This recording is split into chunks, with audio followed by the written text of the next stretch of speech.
Oh, give thanks to the Lord, for he is good, for his mercy endureth forever. My dear Akwa Ibomites, let me start by giving God the glory and honor for making it possible for us to be alive, healthy, and sound to see this new year.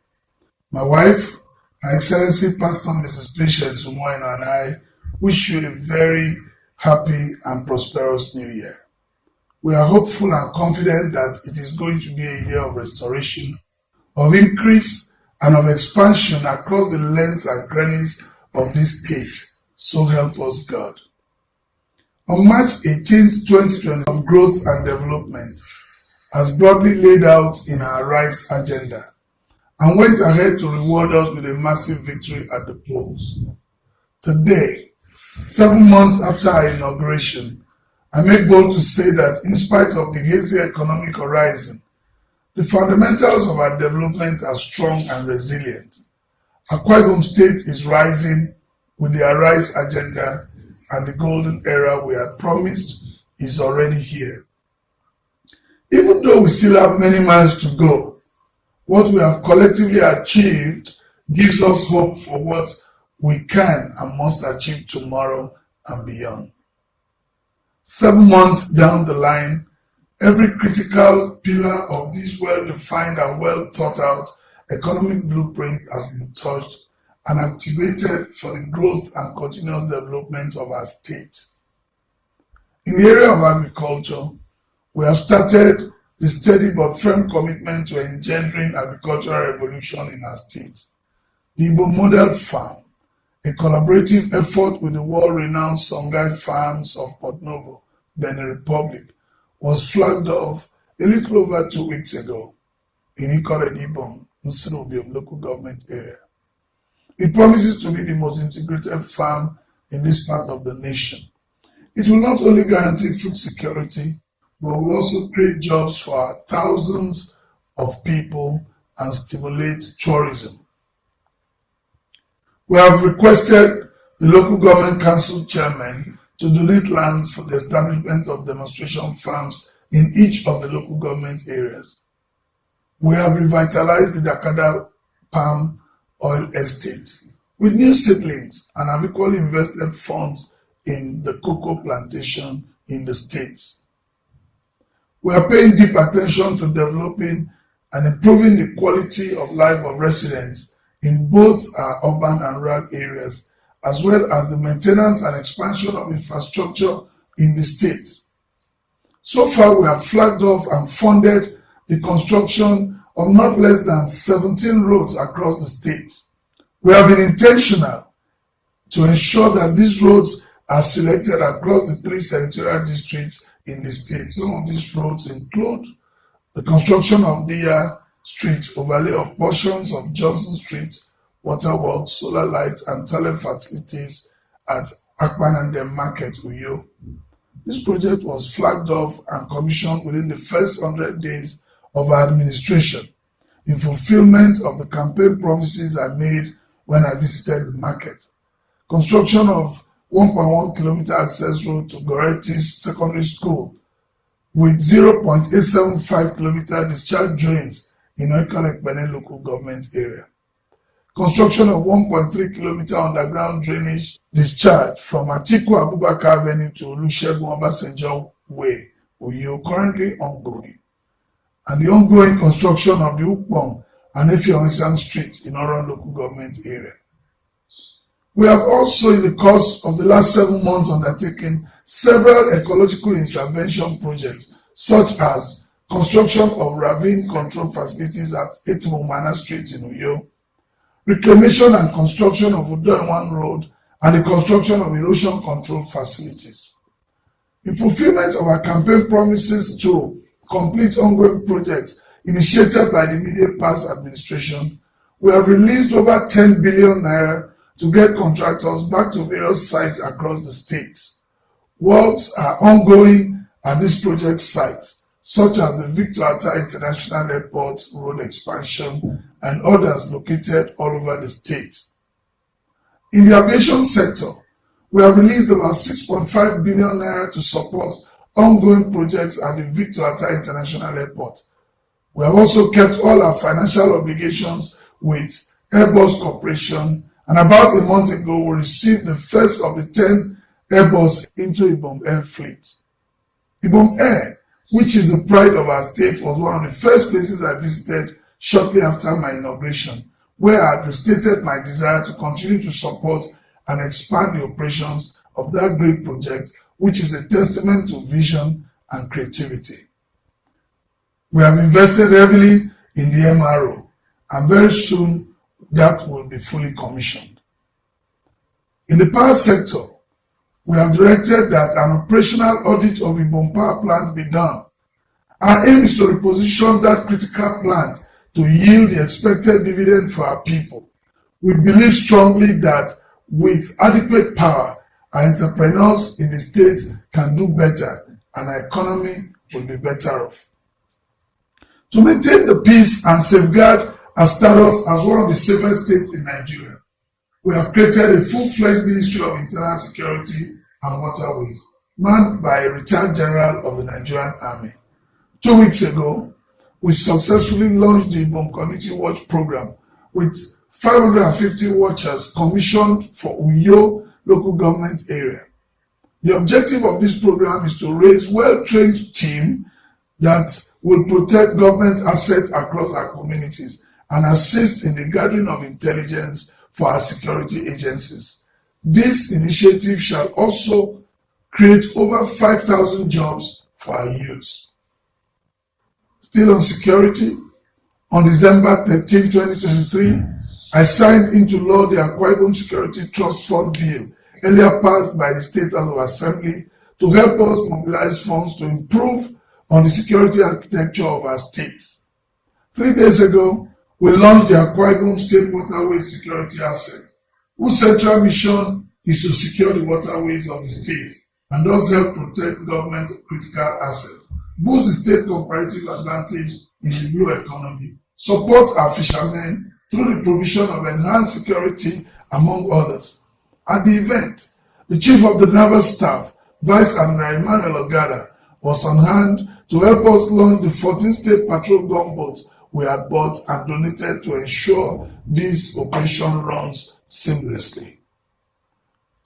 We also signed a contract with the Nigerian Naval Shipyard for the construction of a passenger cruise ferry with a view to turning our coastline towns into tourism hubs.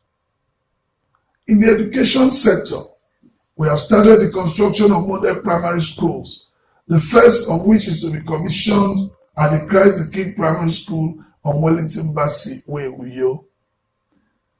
This is one of the projects selected under the One Project by Local Government Initiative, which is one of our efforts at ensuring that we give government back to the people and allow the stakeholders to select and pick the projects they desire for their communities so they can own these projects. This project, once unanimously selected, will be executed within the next couple of months under the first phase of this bold initiative. We have equally undertaken some critical interventions in the educational sector. The first phase of Education Support Fund for physically challenged persons in Akwa Ibom State studying in Nigerian tertiary institutions. So far, we have paid about 106 persons under this scheme at 250,000 naira per undergraduate and 300,000 naira per postgraduate student. We have paid bursary to students of Akwa Ibom State origin studying in public tertiary institutions in Nigeria. So far, not less than 5,000 students have received their bursary. The free and compulsory education policy in our state shall be continued, and we have already paid examination fees for all secondary school students. In addition to this, we have paid the production of school uniforms, shoes, school bags, and books for our pupils in primary schools. In the healthcare sector, we have taken bold steps to fulfill our campaign promise to revitalize the primary healthcare sector to complement the great work done by past administration in the secondary healthcare sector. The first of the primary healthcare facility was flagged off a little over 2 months ago at Akwa Ibom. It is now ready and will be commissioned soon. The facility comes with the most modern equipment with maternity section, laboratory, pharmacy, library, ICT room, consulting suites, emergency units, immunization center, and other critical services. This facility is being replicated in Oboyo, Ikorita, Ibom local government area, and Eyulo in Orofon local government area. We will have also similar facilities in all the other 11 local government areas that have chosen primary health care centers in the one project by local government scheme. I have directed the Ministry of Health to get to work towards the establishment of dialysis centers in each of the 10 federal constituencies in the state. This is aimed at mitigating the rise in kidney-related diseases in our state. We have, in fulfillment of our campaign promise, made plans to open a medical corridor between the Ibom Specialist Hospital and the Sheraton by 4 Points Hotel in Ikot. When completed, it will rank among the best in the country. Contractors have been mobilized to commence work towards the completion of the General Hospital in the Ikanafon local government area. We are determined to ignite the entrepreneurial spirit in our people, and this vision is being championed by the Ibom Leadership and Entrepreneurial Development Center, Ibom-led. So far, we have successfully hosted the maiden edition of the Made in Akwa Ibom Trade Fair, where the 400 registered attendants were given a grant of 500,000 naira each to progress their businesses. We have set up and commissioned the Ibom-led tailoring and shoemaking hub, among other great things the center is doing. In line with our commitment to support our indigenous entrepreneurs, we have ensured that all contracts for the production of school uniforms, shoes for our pupils, and uniforms and boots for the men of the Ibom Community Watch are handled by our youth at the Shoe and Fabric Hub housed at the Ibom-led Center. I call on all of you to avail yourselves of the programs initiated by the center.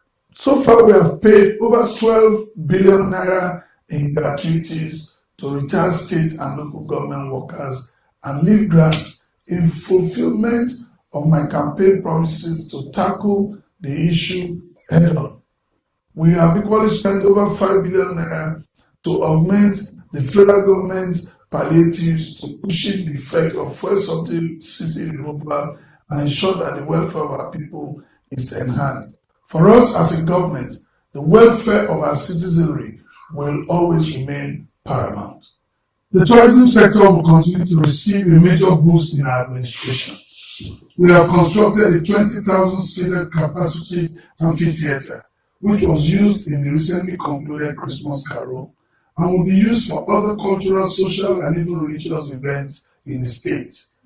We will establish a theme park at the Unity Park to provide leisure services for our children. We will revamp our tourist sites such as Lord Lugard's Amalgamation House, the Bridge of No Return, and the Women War Museum, among others. We have concluded plans to build a center for the elderly citizens in our state. This center will house a hospital, library, supermarket, and other facilities for the use of our elders. I believe that we should take care of our elders while they still live and appreciate them for their huge contribution towards the development of our state. We have plans to build an international market in the local government area. We believe that this market will boost the economic activities of our state and will reduce production costs for most of our young entrepreneurs who often have to travel out to buy their raw materials. We are committed to ensuring that work commences on this project within the first half of this year. My dear compatriots, what we have achieved in 7 months gives us hope on what lies ahead in the new year. We will continue to demystify the work of governance and bring governance closer to the people. This we have already demonstrated in more ways than one. I have ensured that all the wards in this state have a personal aide working and reporting directly to my office.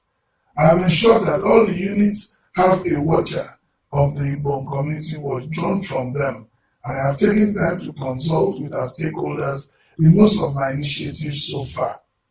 I shall continue to run an all-inclusive government, paying respect to all our past leaders. I therefore call on you to continue to pray for us, support us, and bind our thoughts and actions with love and unity. We should strive to look out for the downtrodden and vulnerable and give them a reason to be hopeful. I have no doubt that our tomorrow will be better than today. We are determined to work to achieve that, and I know we can count on you to get this done. Let me, before ending this address, thank the legislature and the judiciary for their overwhelming support in ensuring that we work harmoniously and deliver the dividend of democracy to our citizens. I call on you to continue in this collaborative effort as we will continue to partner with you to make Akwa Ibom the best place for our people to live and do business. Happy New Year once again, and God bless Akwa Ibom State. God bless our dear President, President Bola Ahmed Tinubu GCFR, as he leads our nation to a new dawn of development. And God bless you all.